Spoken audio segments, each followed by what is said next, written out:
आपको लगता है कि गांधी जी ने जो पाकिस्तान दे दिया, बँटवारा मतलब स्वीकृत कर दिया, क्या वो उनका निर्णय गलत था?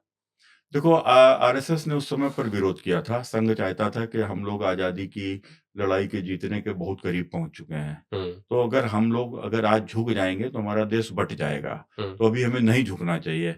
और मैं समझता हूँ कि अगर हो सकता है 2, 4, 5 साल बाद आज़ादी मिली होती, आज़ादी तो मिलती, लेकिन देश ना बँटा होता। तो ये डिसीज़न गलत था। देखो, डिसीजन अगर देश बँट भी गया था, तो देश बँटने के बाद में देश आपने संप्रदाय के आधार पर तो बाँट दिया। हुँ, धर्म के आधार पर देश बँटा था कि मुसलमानों को अलग राज्य चाहिए, इस्लामिक लोग हिंदुस्तान में नहीं रह सकते, हम हिंदुओं के साथ में नहीं रह सकते, यही करके देश को बाँटने की बात हुई। अब फिर जब देश को बाँट दिया, तो फिर सारे मुसलमान उधर चले जाना चाहिए। अगर मुसलमानों के लिए देश अगर दिया गया, तो इस देश की जो सबसे प्राचीन जो यहाँ के ऊपर रहने वाले लोग हैं, जो सबसे प्राचीन यहाँ के ऊपर जो संस्कृतियाँ हैं, तो वो धर्म उसके लोगों को फिर उनका भी तो एक अलग देश होना चाहिए था, तो हिंदुओं का अलग देश क्यों नहीं हुआ?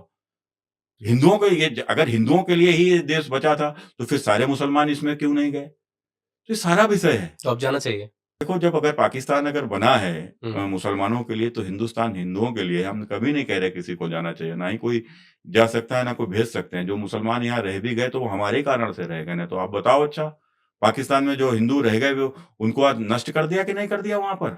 और यहाँ जो हिंदू रह गए बताओ, वहाँ पर हमारी बहन को बेटी को किस प्रकार से वहाँ उठा ले गए, 14-14, 15 साल की लड़कियों के साथ में जबरन निकाह करा के उनके साथ बलात्कार हुए, उनका धर्म परिवर्तन करा दिया गया। और हमारे यहाँ क्या हुआ?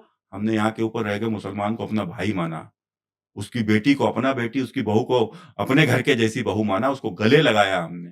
उसके मुस्लिम तो गाँव में अगर उसकी मस्जिद बनी, उस मस्जिद में चंदा हमने दिया, हमने उसकी मस्जिद बनवाने का काम किया। हम उसको इधर गले लगाकर आज मुसलमानों की आबादी हिंदुस्तान में बढ़ गई और वहाँ पाकिस्तान से उन्होंने उन्होंने हमारे साथ में क्या किया? तो ये एक बड़ा विषय है। तो हम ये नहीं कह रहे कि यहाँ से मुसलमानों को हम भेग देना चाहिए या हटा देना चाहिए, मार देना चाहिए। काट ना कोई मार सकता है, ना काट सकता है, ना कोई भगा सकता है, ना हटा सकता है। हुँ, लेकिन जो हमारी जिसके कारण से हमने सदियों तक संघर्ष किया, जिसके कारण से हमारे अनेकों लोगों कुर्बान हो गए, चाहे राम मंदिर हो, चाहे सोमनाथ मंदिर हो, इस देश में हज़ारों ऐसे मंदिर जिनको नष्ट किया गया और नष्ट ही नहीं किया गया, उनके पीछे हमारे कितने पूर्वजों को निर्ममता के साथ में उनको मारा गया, काटा गया। हुँ।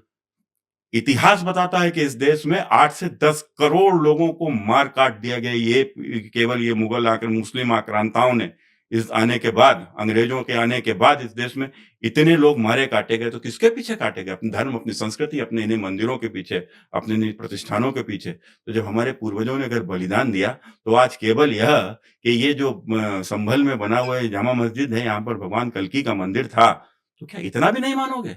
हुँ, वहाँ विश्वनाथ का मंदिर भाई क्या क्या 3 ही बातें तो कही थी। हुँ, अयोध्या, मथुरा, काशी हमको दे दो। हुँ।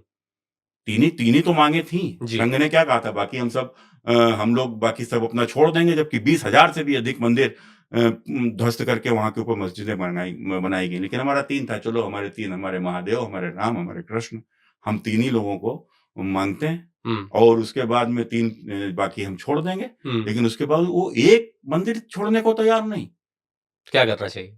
नहीं, करना कुछ नहीं चाहिए, लेकिन हाँ, अब अगर ठीक है, अब अगर लोकतंत्र की बात है, तो लोकतंत्र में बात तो निश्चित रूप से सरकार आती है और जब सरकार आती है, तो बहुत चीज़ें अपने हिसाब से होती हैं। अगर आज आपके बताओ, आज भारतीय जनता पार्टी की सरकार ना होती, तो क्या राम मंदिर बन पाता?